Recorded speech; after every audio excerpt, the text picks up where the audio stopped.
Find and use your inner power by Emmet Fox, Spark 6 through 15. Number 6. Stand by for quarantine. When you are praying about a particular thing, you should handle it mentally and very carefully indeed. The ideal way is to not think about it at all, except when you are actually praying or meditating about it. To think or dwell about it in between, and especially to talk to other people about it, is exceedingly likely to invite failure. When a new problem presents itself to you, you should immediately know the truth about it, and then decline to consider it, and accept in the light of truth.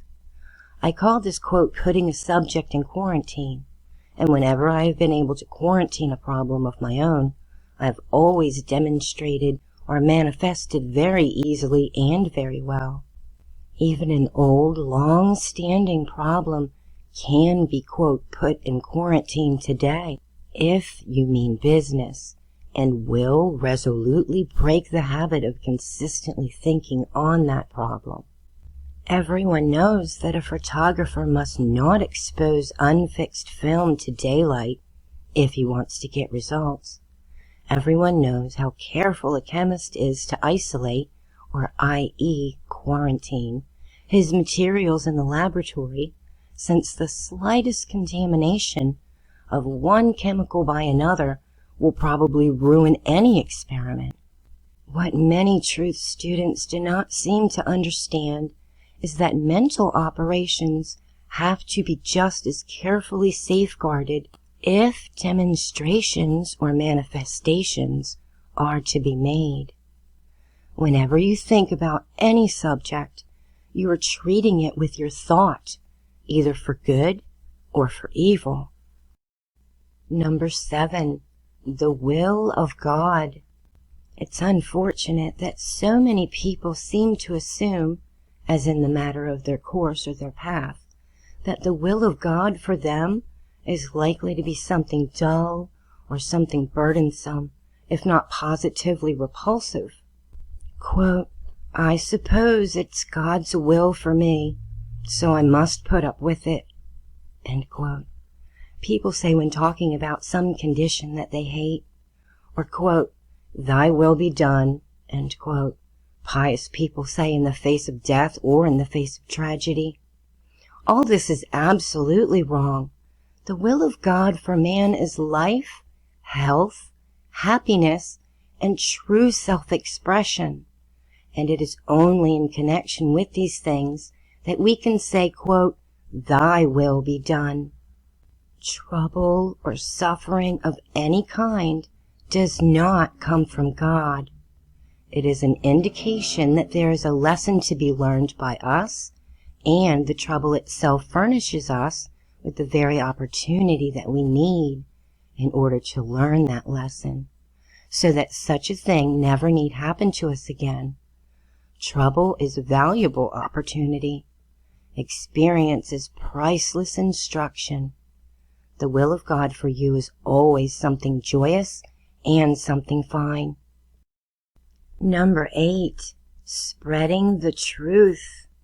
It is the most wonderful thing in the world to convey the knowledge of truth to others, and has always been considered one of the most effective means for one's own spiritual development.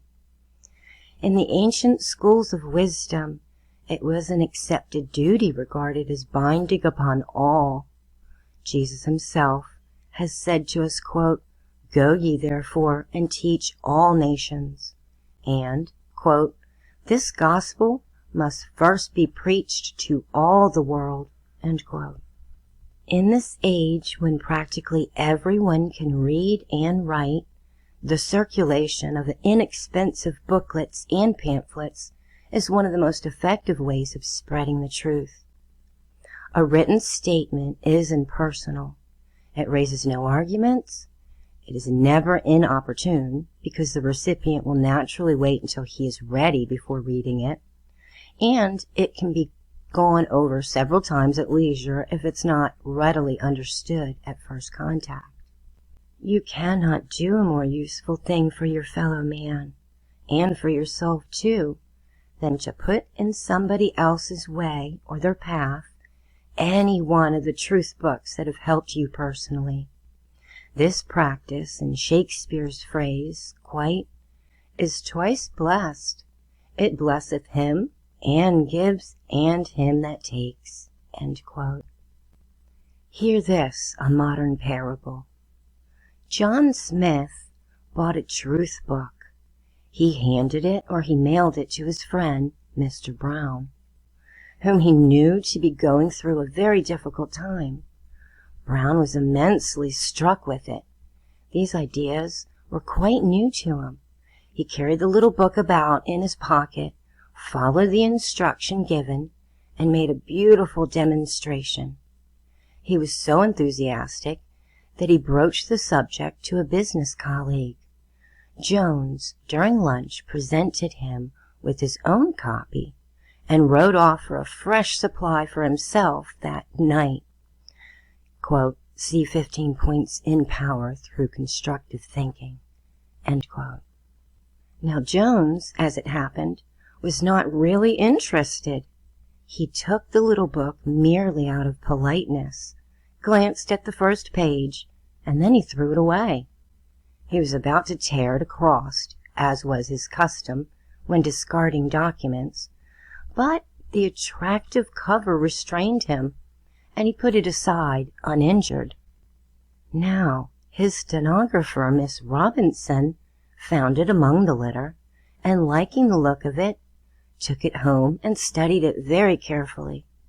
She determined to try it on for a personal problem that was making her own life miserable at the time, and being unusually simple and direct in her methods, demonstrated with 3 days. She then mailed her copy to her brother in a distant city. For years he had been hungry for a living religion, and briefly the booklet changed his life. Naturally, he himself went on to spread the truth in his own way, as did each of the others along the chain. In this parable we see that John Smith, by a single act, became the means of blessing quite a number of people, most of whom he had never heard of, and that the good results of the first act went on indefinitely. Until the people learn the truth, it cannot set them free. Number 9. The dove. In prayer or treatment, it is the thought and not the words used that matter. The words are merely an indication of the thought. Some people find that the right idea develops more easily when a good many of words are used, and of course such people should use as many words as they feel the need of. Yet others are embarrassed by the difficulty of finding many words, and in that case 2 or 3 phrases are quite sufficient. A well-known man was healed of consumption only by using the single statement, quote, God is love. Of course he dwelt upon it intelligently until he thoroughly realized something of what those words really must mean. We all remember the story of Ali Baba in the cave. Unless one knew the exact word, it was impossible to open the door. The thought might be the precise one required, but unless the exact word, sesame, was uttered, the door remained absolutely shut. Barley? Wheat? Grain? No use. Sesame was the magic word, and nothing else whatever would do. Now, in treatment, it is the exact opposite of this. Not the word, but the thought in mind is what counts. As long as the thought is right, we may use any language that we find helpful.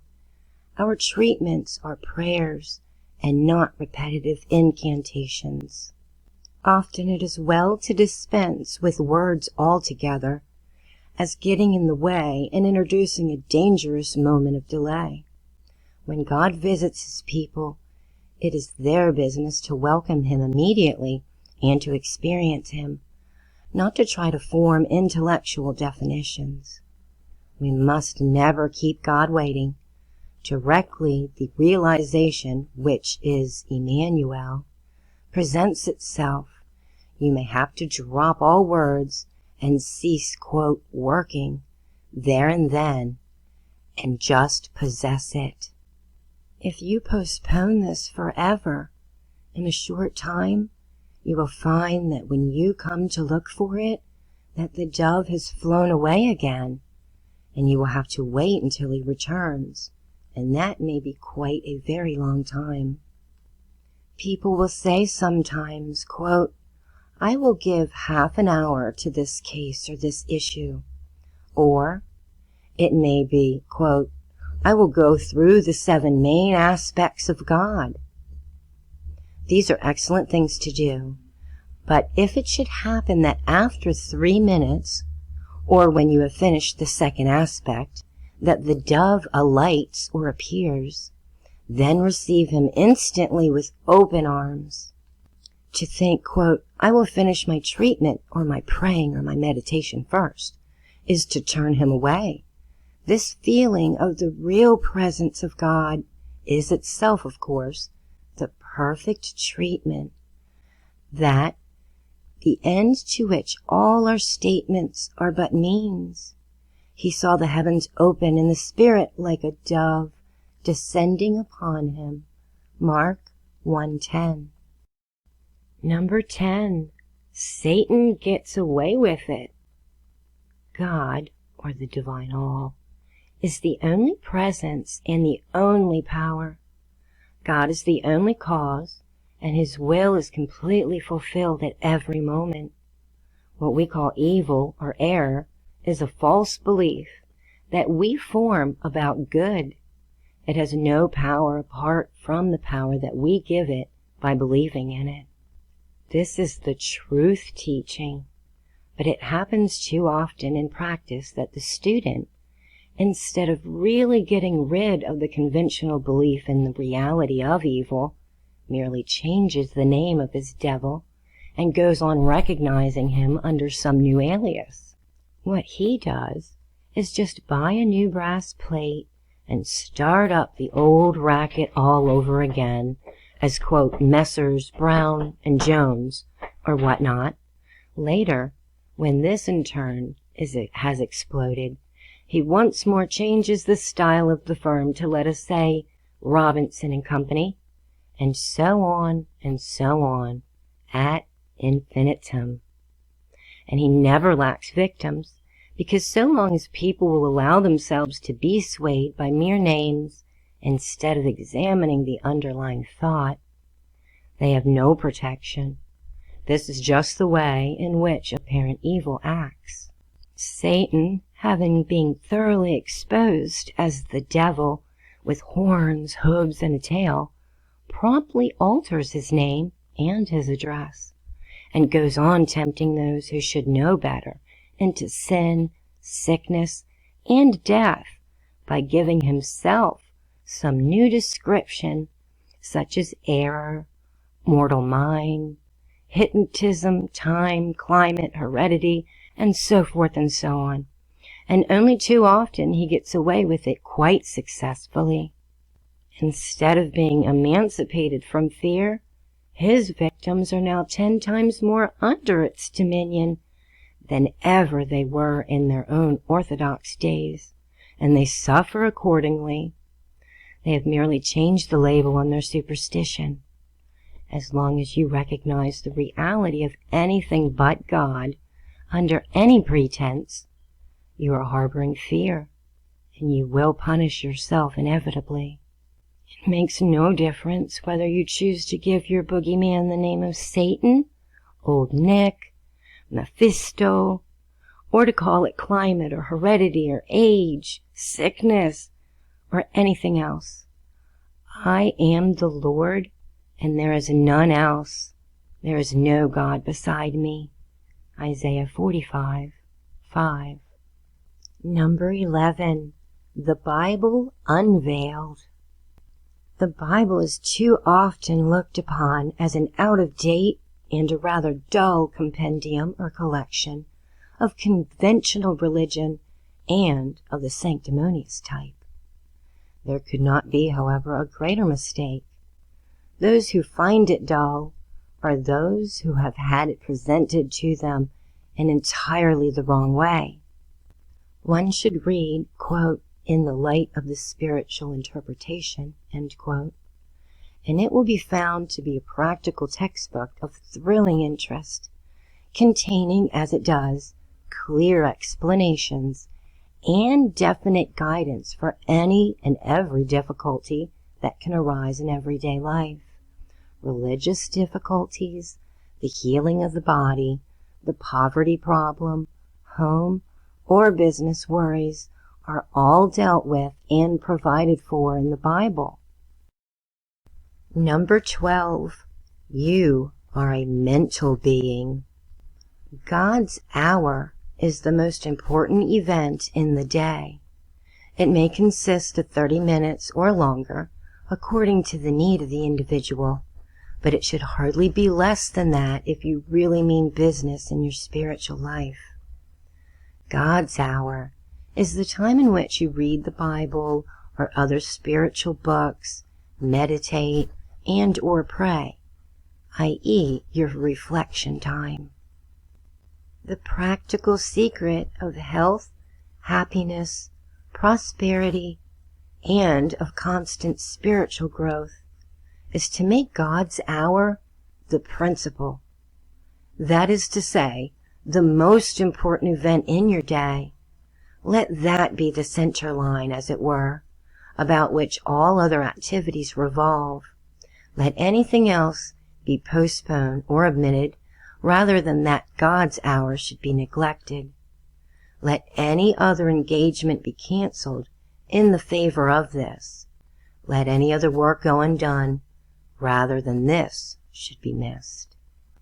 God's hour need not to be held at the same time every day, although it will be helpful if this can be done.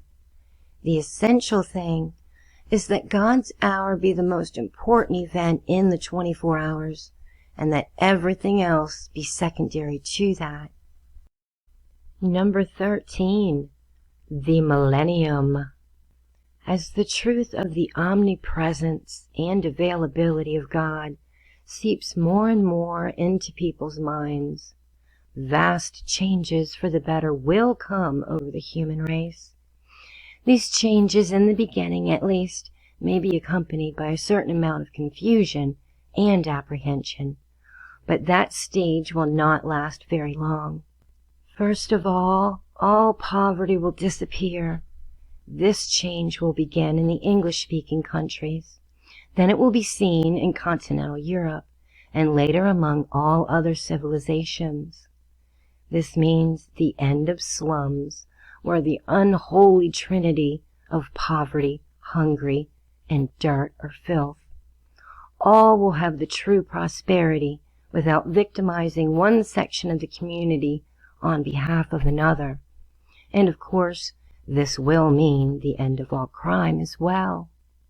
So rapidly will the human consciousness improve that the 1,001 fears, jealousies, grudges, resentments, and so forth that spoil people's lives today will be absolutely a thing of the past, and war itself will cease to exist.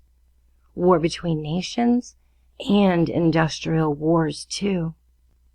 Think of a world with no armies and no navies, no police departments, no prisons, no hospitals, no poorhouses, no orphanage, no locks on doors or drawers or banks or safe deposit vaults, because there is no need for such things.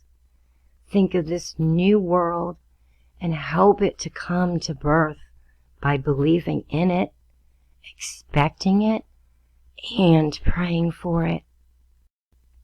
Number 14. Spotlights.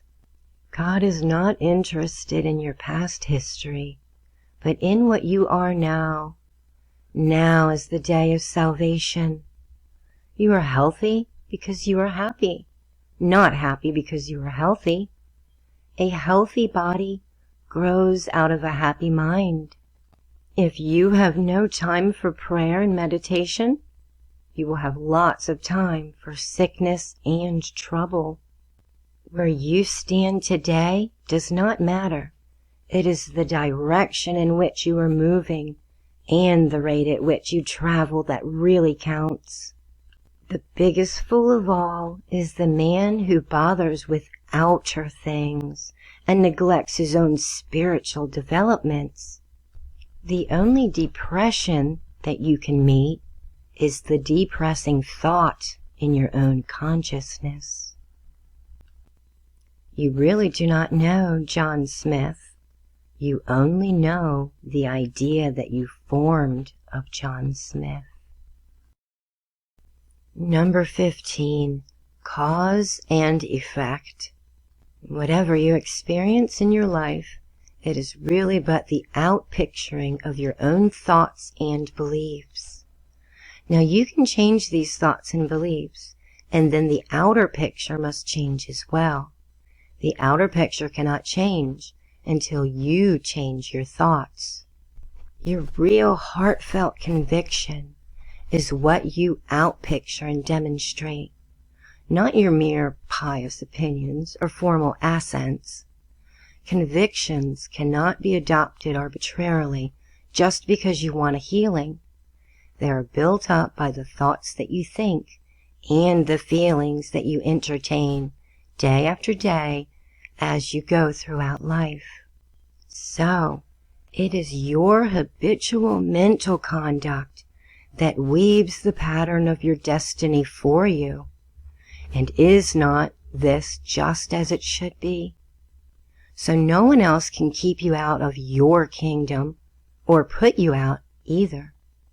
The story of your life is really the story of the relations between yourself and God, or the divine all. We'll continue on in the next video. Until then, remember, love yourselves and love each other unconditionally. Peace.